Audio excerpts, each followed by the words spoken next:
সেটা হচ্ছে আমাদের হাই কমিশনে একটি ইমেল পাঠানো হয়েছে, হুমকি ইমেল। আমি যে পোস্টটা দিয়েছি তাড়াহুড়ো করে, সেটাতে আমি ভুল করে মঙ্গলবার লিখেছি, আসলে ইমেলটা এসছে শুক্রবার দিন রাতে। সেই ইমেল না বলে সেটাকে চরমপত্র বলা যায়।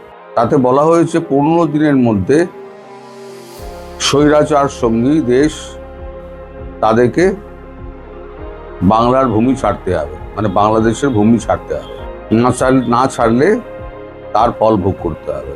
তারপরে তো শনিবার গিয়েছে, রবিবার গিয়েছে, আজকে দীনেশ ত্রিবেদী আমাদের বাংলাদেশের বিদেশ মন্ত্রণালয়ে গিয়ে এই খবরটি জানিয়ে এসছেন। এবং ভারত সরকারকে তো আগেই জানানো হয়েছে, শুক্রবার দিনই জানানো হয়েছে। এখন এই প্রথম মানে ইমেলে একটা এরকম ধমক দেওয়া হলো, হাতে সময় মাত্র 15 দিন। তারপরে কি করা হবে সেগুলো বলা হয়নি, শুধু বলা হয়েছে ভালো হবে না, এই 15 দিনের মধ্যে আপনারা তল্পিতল্পা চলে যান। এখন ভারতের কাছে খবর আসার পর আপনারা জানেন আজকে রাশিয়া পৌঁছেছেন আমাদের বিদেশমন্ত্রী ডক্টর জয়শঙ্কর। গতকাল রাতে এই নিয়ে একটা বৈঠক হয়েছে। বৈঠকের মানে জিস্ট যেটুকু আমি জানতে পেরেছি সেটা হচ্ছে যে কূটনৈতিক সম্পর্ক আপাতত ছিন্ন করার কথা ভাবছে ভারতবর্ষ। রাষ্ট্রদূতকে ওখান থেকে তুলে আনা হবে এবং আমি যেটা আগের দিন বলেছিলাম মানে প্রিকশন হিসেবে যে ভারত যাতে তার কর্মচারীদের ওখান থেকে দ্রুত ফিরিয়ে আনে, কারণ তাদের পরিবার কিন্তু আতঙ্কে ভুগছে।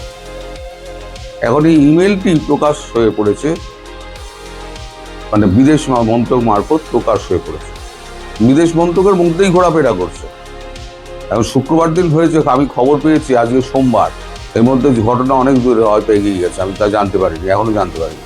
তো এই ইমেলটি করা হয়েছে চট্টগ্রামের একটি, আমরা সাইবার কাফে বলতে পারেন, সাইবার স্টেশন বলতে পারেন, সেখান থেকে। এটা কিন্তু বাংলাদেশের পুলিশ করেনি, আমাদের ওই ইমেলের আইডি দিয়ে এটাকে বার করেছে চট্টগ্রামের একটি সাইবার কাফে থেকে এই ইমেলটি করা হয়েছে।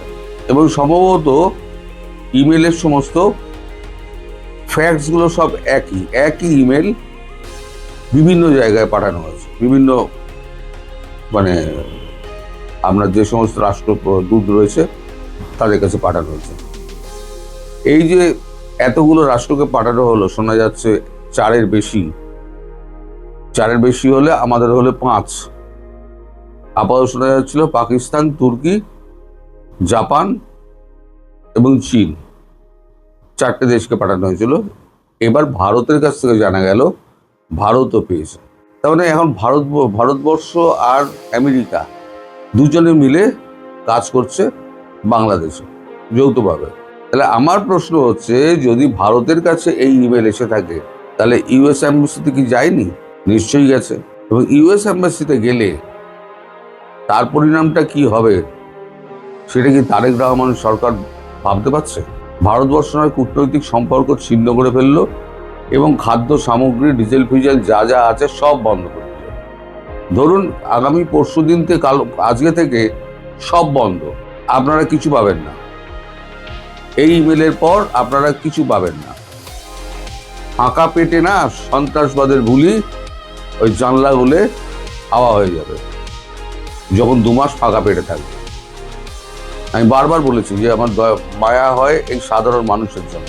তো আজকে বিএনপি যে কোন গাড্ডায় পড়ে আছে, জামাতকে সঙ্গে নিয়ে বিএনপি নিজেও বুঝতে পারছে না, ঘর শত্রু বিভীষণ হয়ে রয়েছে। এই জামাত কিন্তু পাকিস্তানের হাত ধরে এই সমস্ত কিছু কাণ্ড কারখানা করছে। গতকালকে আমি বলেছিলাম আপনাদের, পাকিস্তানের ইউএস এম্বাসিতে এরকম ঝামেলা করেছিল, ওরা কানাডিয়ান এম্বাসিতে করেছিল, পাকিস্তানের মধ্যে কানাডিয়ান এম্বাসিতে করেছিল, ঠিক একই ধাঁচে বাংলাদেশেও হচ্ছে। তারা পাকিস্তান যা করেছে বাংলাদেশকে সেইভাবে এগোতে বলা হচ্ছে, এবং যাতে পাকিস্তানের সমগোত্রীয় একটা জায়গায় বাংলাদেশ পৌঁছাতে পারে। এখন বাকি রইল, আমি যে এফএটিএফ এর গল্পটি বলেছিলাম না আপনাদেরকে, এফএটিএফ এ পড়ার যে আশঙ্কাটা আছে, সেই আশঙ্কাটা কিন্তু এবার আরো মাত্রা পেল। ইউএস এম্বাসিতে কেউ যদি মানে হুমকি চিঠি পাঠায়, সেটা কিন্তু আমেরিকা কিন্তু খুব সাধারণভাবে নেবে না, কারণ তারা বুঝতে পারছে যে এটা আর একটা সিরিয়া হতে যাচ্ছে। ফলে এখনই এর সমস্ত রকম সাহায্য বন্ধ করে দাও। আমাদের সঙ্গে মার্কিন যুক্তরাষ্ট্রের রাষ্ট্রদূত সার্জিও গোরের কথা হয়েছে ওই বৈঠকের পরই, মানে আমাদের রাশিয়া যাওয়ার আগে জয়শঙ্করজি যে বৈঠকটি করেছিলেন, সেখানে কে কে ছিলেন আমি এখনো পর্যন্ত জানতে পারিনি। আমি ফার্স্ট হ্যান্ড খবর যেটুকু পেয়েছি সেইটুকু আপনাদের বললাম। এবার পুরো খবর পেতে গেলে কালকে দুপুরবেলা পাবো, সারাদিন আমার সময় লেগে যাবে। তো এইটুকু হচ্ছে ফার্স্ট হ্যান্ড খবর। তো আপাতত ঠিক হয়েছে, ওখান থেকে রাষ্ট্রদূতকেও ফিরিয়ে নেওয়া হবে এবং যে সমস্ত ভারতীয় কর্মচারী রয়েছে তাদেরও ফিরিয়ে নেওয়া হবে। সমস্ত পাসপোর্ট যাদেরকে দেওয়া আছে ওখানে জমা আছে, 7 দিনের মধ্যে সমস্ত পাসপোর্টগুলোকে ফিরিয়ে দেওয়া হবে। যে যার পাসপোর্ট ফিরিয়ে নিয়ে যাও। আপাতত ভিসা কার্যক্রম আপাতত বন্ধ থাকবে, যতদিন না আবার পুনর্মূল্যায়ন হয় বা পুনর্বিবেচনা হয় ততদিন বন্ধ থাকবে। তার মানে যেটুকুই আপনাদের এগিয়ে ছিল না, আবার ব্যাক গিয়ার মেরে সে পিছিয়ে গেল। আমি যে তারেক রহমানের কথা বলছিলাম, তারেক রহমানের আমি আগে বলেছিলাম তারেক রহমানের আসার কিন্তু ইচ্ছা আছে, কিন্তু জামাতের হাতে তালুবন্দি।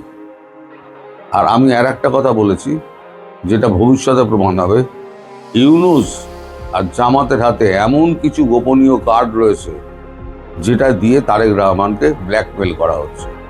তাকে পুতুল প্রধানমন্ত্রী খাড়া করে দিয়ে তার ঘাড়ে সমস্ত কিছু চাপিয়ে পেছন দিক দিয়ে এরা খেলছে।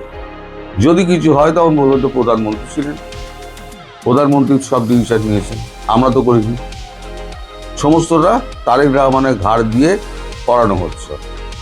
তারেক রহমান কতটা বুঝতে পারছেন আমি জানি না, কিন্তু তিনি কিন্তু প্রচন্ড বিপদের মধ্যে আছেন এবং তিনি যে বিপদে আছেন সেই খবরটা কিন্তু পরাগ জৈন তাকে পৌঁছে দিয়েছে। আমার দেশে যখন আইবি রয়ের যে ডিরেক্টর পরাগ জৈন যখন গেছিলেন, তখন তারেক রহমানের সঙ্গে একটা মিটিং করেছিলেন।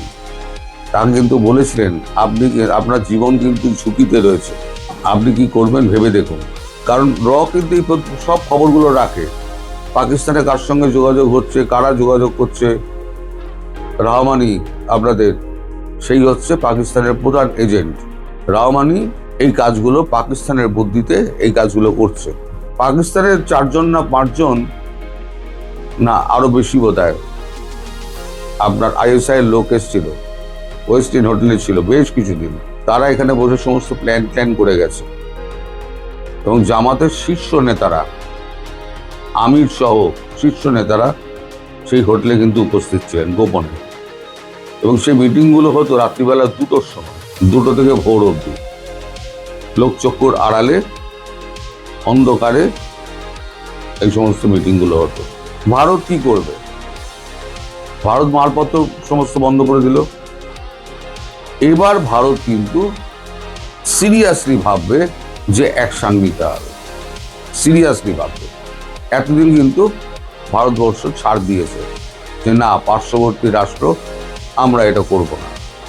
কিন্তু এখন যে জায়গায় পৌঁছেছে, জল কিন্তু নাকের ওপরে উঠছে।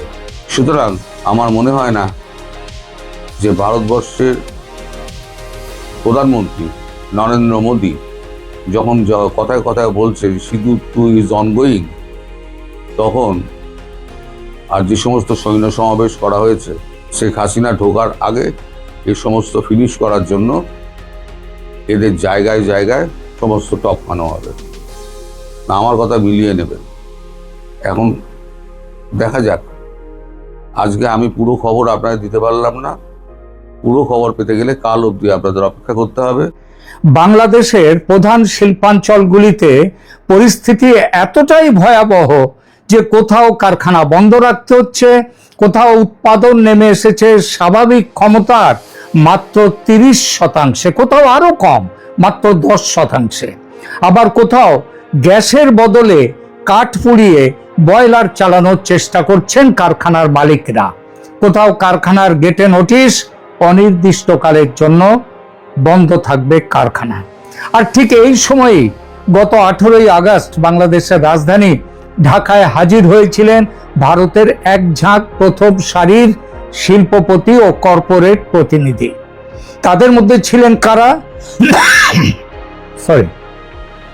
Mahindra, Godrej, Larsen and Toubro, Indian oil, Numaligarh refinery, Bharat biotech, Apollo হাসপাতাল এবং আরও কয়েকটি বড় ভারতীয় প্রতিষ্ঠানের প্রতিনিধিরা। স্বাভাবিকভাবেই প্রশ্ন উঠছে, বাংলাদেশের শিল্প যখন গ্যাসের অভাবে ধুঁকছে, তখন ভারতীয় শিল্পপতিরা হঠাৎ কেন ঢাকায়?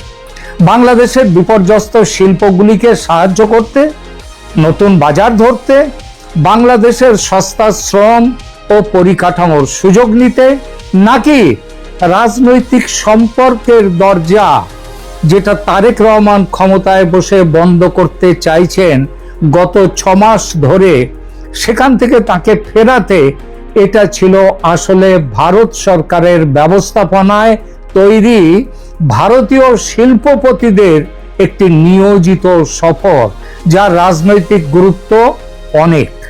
সময়টা খেয়াল করুন, 18ই আগস্ট ছিল তারেক রহমানের ভারত সফর নিয়ে যখন আলোচনা প্রবল হয়ে উঠেছিল, এবং পজিটিভ আলোচনা। এটা সেই সময়ের কথা। সেই আবহে শিল্পপতিদের ঢাকা সফর দিয়ে ভারত সরকার বার্তা দিতে চেয়েছিল, আমরা বন্ধু, বন্ধু ভেবে হাত ধরো, জান কবুল তোমার জন্যে। সে হাত ধরেনি ঢাকা, আর তার পরিণাম আজ অন্ধকারে ডুবছে বাংলাদেশ। প্রথমেই বাংলাদেশের বিদ্যুৎ সংকটের কথা তো আপনারা জানেন, নতুন করে বলার কিছু নেই। আর ওই পরিসংখ্যানের কচকচিতে আমি যাচ্ছি না।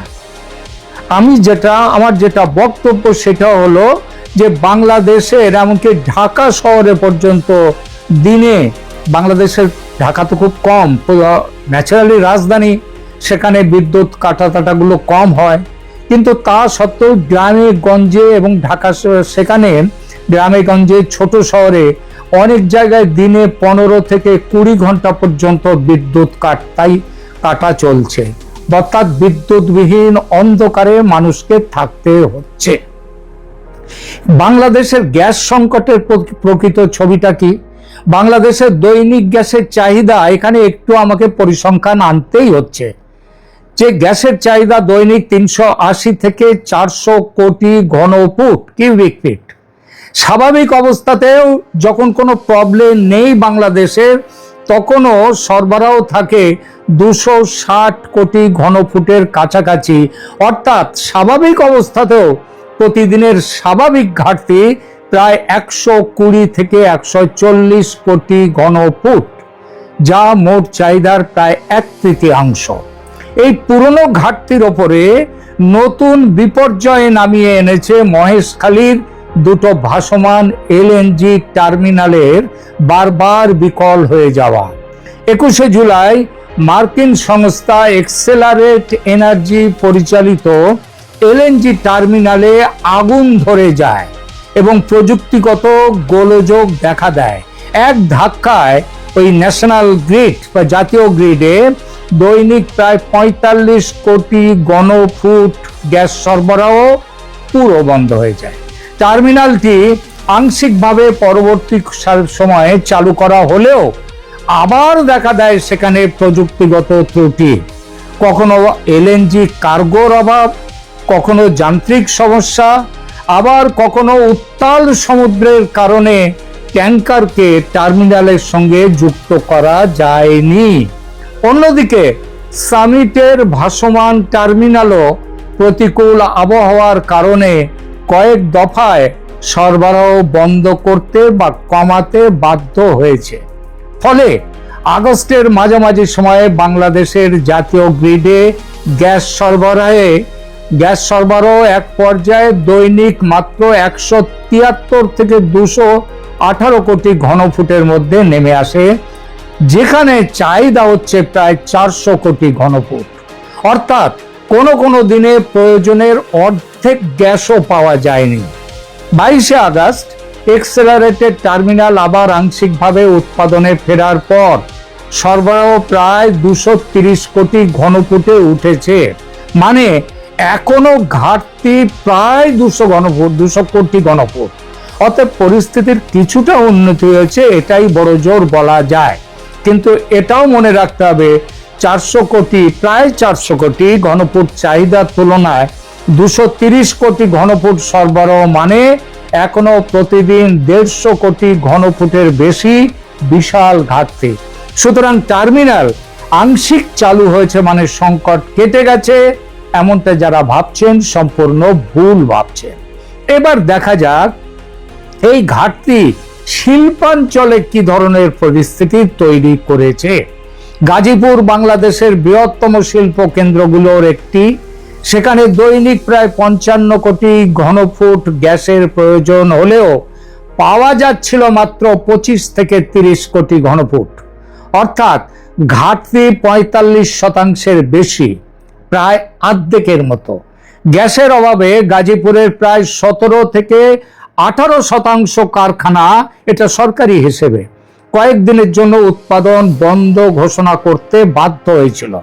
হাজার হাজার শ্রমিককে সাময়িকভাবে বাড়ি পাঠিয়ে দেয়া হয়। নরসিংদীতে শতাধিক কারখানা কয়েকদিন বন্ধ থাকার খবর সংবাদপত্রে প্রকাশিত হয়েছে। অন্তত 50টি কারখানায় গ্যাসের বদলে কাঠ পুড়িয়ে কোনো রকমে বয়লার চালু রাখার চেষ্টা করছে। প্রতিটি কারখানাকে শুধু কাঠের জন্য দৈনিক 10,000 টাকার বেশি খরচ করতে হচ্ছে। এটা বেশি স্বাভাবিকের থেকে। প্রশ্ন হলো, একবিংশ শতাব্দীর একটি রপ্তানি নির্ভর শিল্প বাংলাদেশের অর্থনীতিতে কাঠ পুড়িয়ে বয়লার চালানো, এটা কি আদৌ কোনো সমাধান? এর উত্তর অবশ্যই কখনোই নয়। এটি আসলে উৎপাদন ব্যবস্থা সচল রাখার মরিয়া চেষ্টা।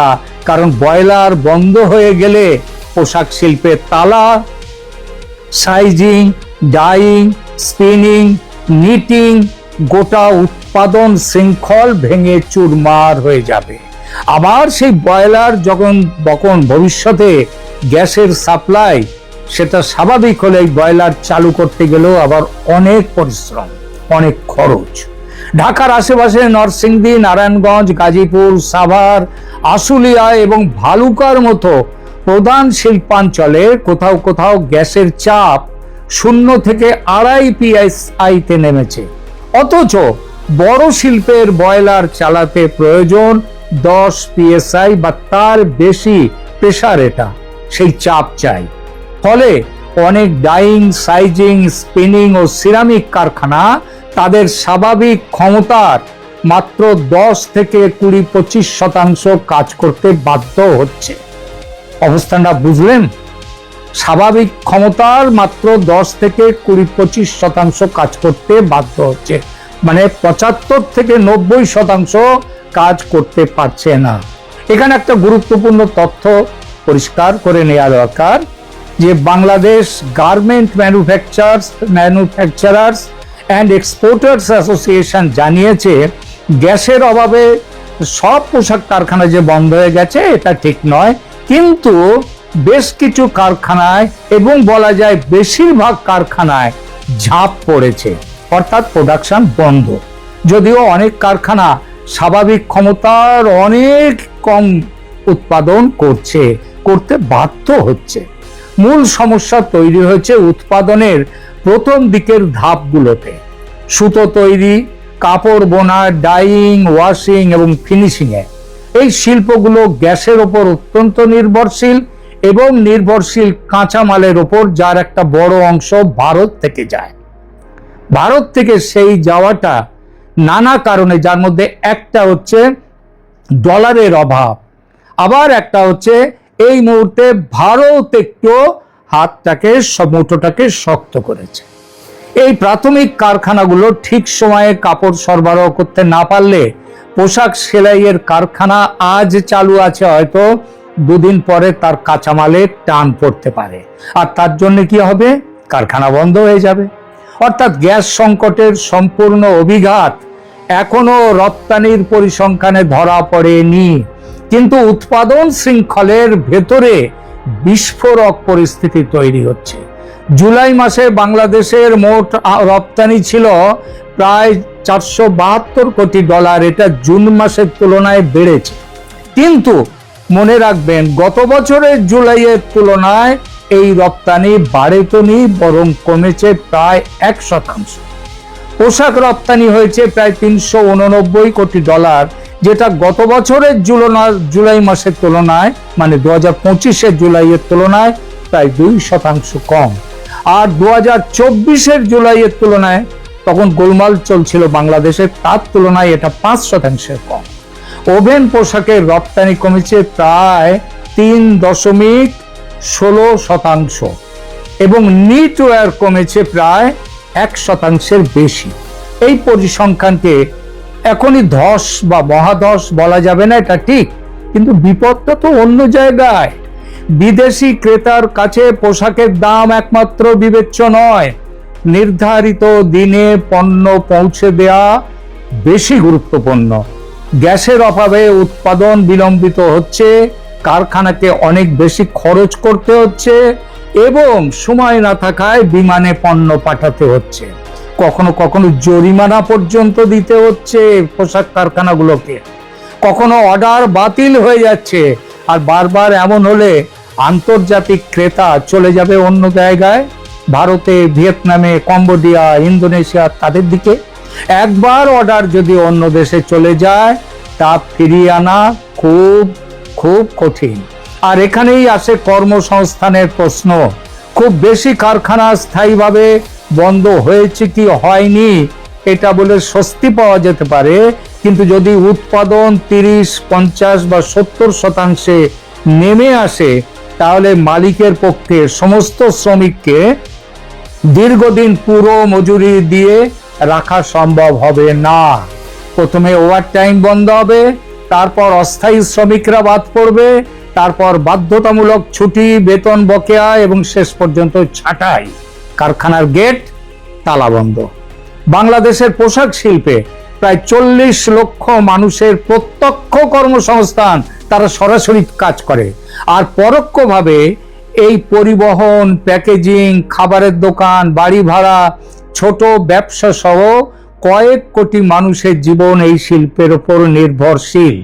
তাই গ্যাস সংকট, বিদ্যুৎ সংকট শুধু শিল্প মালিকের সমস্যা নয়, এটা বাংলাদেশের অর্থনৈতিক সামাজিক স্থিতিশীলতার প্রশ্ন। এবার আসা যাক ভারতের প্রসঙ্গে, ভারতীয় শিল্পপতিদের ঢাকা সফর প্রসঙ্গে। 18 August confederation of Indian industry বা CII এর একটি উচ্চ পর্যায়ের প্রতিনিধি দল বাংলাদেশে গিয়েছিল। সেখানে তাদের প্রতিমন্ত্রী শ্যামা ওবায়েদ ইসলামের সঙ্গে বৈঠক করে। প্রতিনিধি দলে যারা ছিল তাদের নাম আগেই বলেছি। এই তালিকাটা, সেই তালিকাটা খুব মন দিয়ে আরেকবার শুনবেন। এখানে গাড়ি আছে, পেট্রোলিয়াম ও জ্বালানি আছে, ভারী পরিকাঠামো আছে, শিল্পের বয়লার ও শক্তি সাশ্রয়ী প্রযুক্তি আছে, স্বাস্থ্য পরিষেবা আছে, ওষুধ আছে, ভোগ্য পণ্য আছে। অর্থাৎ দলটা শুধু সৌজন্য সফরে যায়নি, আর রাজনৈতিক সফরে গিয়ে থাকলেও ভারত সরকারের নির্দেশে দুদেশের সম্পর্ক উন্নয়নের উদ্দেশ্যে এবং বাংলাদেশের বাজার, জ্বালানি সংকট, স্বাস্থ্য পরিষেবা, শিল্প পরিকাঠামো এবং ভবিষ্যৎ বিনিয়োগ সব ক্ষেত্রেই তাদের নজর রাখার উদ্দেশ্য নিয়ে তারা ঢাকা গিয়েছিলেন। অর্থাৎ এক কথায় বাংলাদেশকে সব দিক দিয়ে সাহায্য করবার জন্য তৈরি হয়ে ভারত সরকার এই CII কে পাঠিয়েছিল। বাংলাদেশের সরকারি বিবৃতি বলছে, নতুন সরকার বাণিজ্য বিনিয়োগে ভবিষ্যৎমুখী অবস্থান নিয়েছে এবং ভারতীয় শিল্প মহল পারস্পরিক লাভজনক অর্থনৈতিক সহযোগিতার সুযোগ অনুসন্ধান করতে গেছিল। এই বিবৃতির ভাষা কূটনৈতিক, কিন্তু তার অন্তর্নিহিত বার্তা যথেষ্ট স্পষ্ট। বাংলাদেশের এখন বিনিয়োগ প্রয়োজন, নির্ভরযোগ্য জ্বালানি প্রয়োজন, শিল্প প্রযুক্তি প্রয়োজন, পেট্রোলিয়াম সরবরাহ প্রয়োজন, বিদ্যুৎ ও পরিবহন পরিকাঠামো উন্নত করা প্রয়োজন। আর ভারতের শিল্প সংস্থাগুলির প্রয়োজন বাংলাদেশের 18 কোটি মানুষের বাজার, সস্তা উৎপাদনের সুযোগ। ভারতীয় শিল্পপতিরা বাংলাদেশের সম্ভাবনা দেখতে গিয়েছিলেন। যেখানে সংকট থাকে সেখানে বিনিয়োগের সুযোগ থাকে। এই জন্য তো ইন্ডিয়ান অয়েল গিয়েছিল, নুমালীগড়ের রিফাইনারি তারাও দেখতে গিয়েছিল। কিন্তু বাংলাদেশ সরকার, তারেক রহমান এই ভারত সফর তিনি বানচাল করে দিয়ে তিনি না গিয়ে তিনি একটা কত বড় সর্বনাশ করলেন। ভারতের তেমন কিছুই নয়, সর্বনাশটা হলো বাংলাদেশে। একটা পজিটিভ রেজাল্ট আসতে পারত যদি দেশীয় রাজনীতির ফায়দা খুঁজতে গিয়ে ভারত সফরের আমন্ত্রণ তারেক রহমান এভাবে বিসর্জন না দিতেন। এখন হাই কমিশনার দীনেশ ত্রিবেদীর সঙ্গে দেখা করে বারবার ডিজেল, বিদ্যুৎ, এলএনজি চাইছে বাংলাদেশের জ্বালানি মন্ত্রী। গত 6 আগস্ট তারা এটা বলেছেন। আজ অব্দি ভারত তার সেই ব্যাপারে কোনো কথা বলেনি। একটা কথা ভাবুন তো, যদি তারেক রহমান 23 থেকে 25 আগস্ট এটা যদি তিনি যেতেন, কিংবা এখনো যদি তিনি বলতেন যে 31 আগস্টের মধ্যেই তিনি যাবেন ঢাকা দিল্লি সফরে, তাহলেও কথা ছিল। আপনাকে বলে রাখলাম 2 দিনের মধ্যেই জ্বালানি, বিদ্যুৎ সব ব্যাপারে ভারত সাহায্যের হাত বাড়িয়ে দিত। কিন্তু তা তো করেনি। অর্থাৎ নিজের পায়ে নিজে কুড়ুল মেরেছে বাংলাদেশ সরকার, তারেক রহমানের সরকার। কি আর করা যাবে? তালি দিতে গেলে একটা নয়, 2টো হাতের প্রয়োজন হয়। তারেক সরকার হাত বাড়াবেন না এটা ঠিক করে নিয়েছেন ভারতের দিকে। ফল যা হওয়ার তাই হচ্ছে। বাংলাদেশ তার অর্থনীতি নিয়ে অন্ধকারে ডুবছে এবং মানুষ প্রচন্ড কষ্টের মধ্যে দিন কাটাচ্ছে। এই তো হলো অবস্থা। এই সফর, এদেরকে, এই বাংলাদেশ সরকারকে মনে রাখতে হবে যে গ্যাসের পাইপলাইনে দেশপ্রেম বা ভারত বিরোধিতার স্লোগান প্রবাহিত হয় না, সেখানে গ্যাসই দরকার। আর কারখানার শ্রমিকের কাছে ভূ রাজনীতির বড় কথা নয়, মাসের শেষে কাজ আর বেতনটাই শেষ কথা। আজকের সবচেয়ে বড় সত্যি এটাই। কেমন লাগলো আমাদের এই আজকের এই এপিসোড?